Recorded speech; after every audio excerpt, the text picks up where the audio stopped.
Assalamualaikum warahmatullahi wabarakatuh.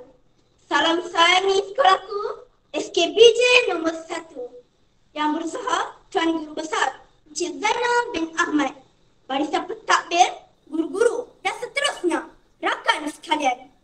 Saya Muhammad Faiz bin Feroz Eliza Faisal, Ketua Pengawas SK Pengajerman pada tahun ini. Berasa amat bersyukur atas kesempatan yang diberi dalam menjayakan program pengucapan awam sempena sambutan kemerdekaan sekolah kita. Guru-guru dan rakan-rakan yang dikasihi, dengan tajuk Merdekakah kita sebagai pelajar? Saya mohon semua rakan memberi perhatian. Negara sudah mencapai 64 tahun merdeka.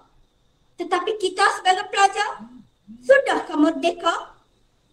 Hakikatnya, jika masih memegang nama sebagai pelajar, kita masih belum merdeka jika tidak menunjukkan kejayaan yang membanggakan kepada diri, keluarga dan negara. Justru sebagai seorang ketua pengawas yang berwibawa, saya menyeru kepada semua rakan agar bermula dengan langkah pertama untuk mencapai kejayaan. Langkah pertama itu adalah disiplin. Disiplin asas kejayaan. Kita perlu menjaga disiplin diri tidak kira di mana berada. Contohnya, apabila berada di sekolah, kita mestilah mematuhi segala peraturan yang telah ditetapkan.